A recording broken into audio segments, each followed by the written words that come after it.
hari kedua untuk sidang kode etik yang rencananya akan satu orang pada fungsi yang membawa mobil rantis tersebut atau sopirnya. Lah, harapan kami memang bisa didalami lagi terkait kenapa itu mobil meninggalkan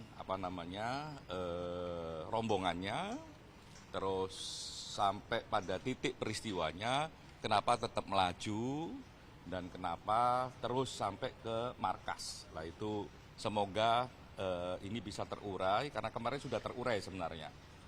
Tapi kan komandan sama sopir ini gimana terkait juga soal komunikasi dan sebagainya.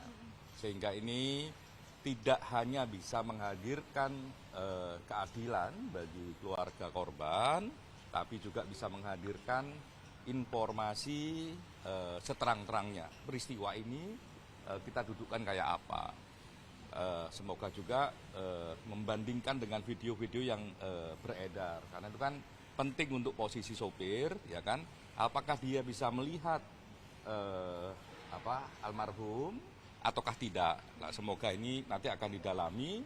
Terus bagaimana situasi di dalam, khususnya psikologi dia ketika menghadapi peristiwa tersebut, ya, keramaian, terus ada almarhum yang ada di depan, yang melihat ataukah tidak, terus ketika melindas gitu, itu situasinya kayak apa lah, itu semoga nanti bisa didalami. Karena itu poin paling penting di samping soal komunikasi.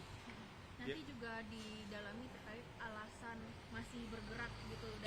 Iya. Jadi itu apa komunikasi yang terjadi di internal mobil rantis itu? Saya ini kan dia sebagai pengemudi rantisnya, Cak.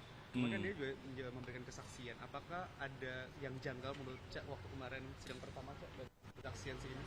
Enggak, kalau kemarin konstruksinya kan karena di situ ada komandan, ya, bagaimana level pertanggungjawaban komandan, kendali komandan terhadap situasi.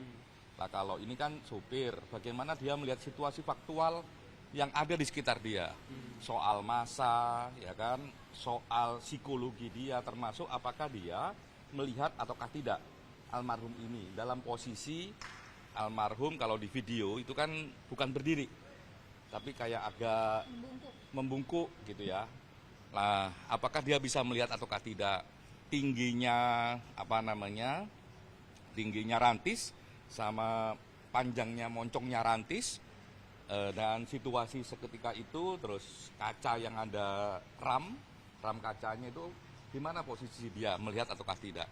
Karena itu penting untuk meletakkan sejauh mana tindakan itu dalam konteks sidang etik maupun nanti dalam konteks pidana dipertanggungjawabkan. Semoga ini bisa diurai sedemikian rupa.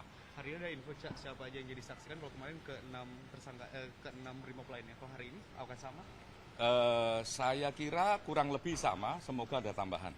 Nah, kami belum tahu. Kompol-kompol juga akan menjadi saksi Bribka Rahmat.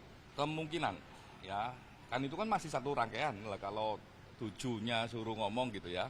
Tapi ya detailnya kami belum tahu. Semoga yang paling penting, semoga ini bisa terurai apa yang sebenarnya terjadi dan titik yang paling krusial memang kenapa maju dan apakah dia melihat ataukah tidak. Kan ini kan yang bawa kendaraan gitu, dan bagaimana situasi antara rantis dan massa gitu. Oke? Tadi keputusan hari ini juga. Hari ini juga. Dari Kompolnas apakah juga akan menggali terkait dugaan ini korban didorong oleh pihak lain yang seperti terekam dari kamera CCTV? Kalau dalam konteks KKIP kami tidak bisa masuk dalam ruang substansi, kan itu kan ada mekanisme formal ya, ada majelis, ada pembela, ada penuntut gitu.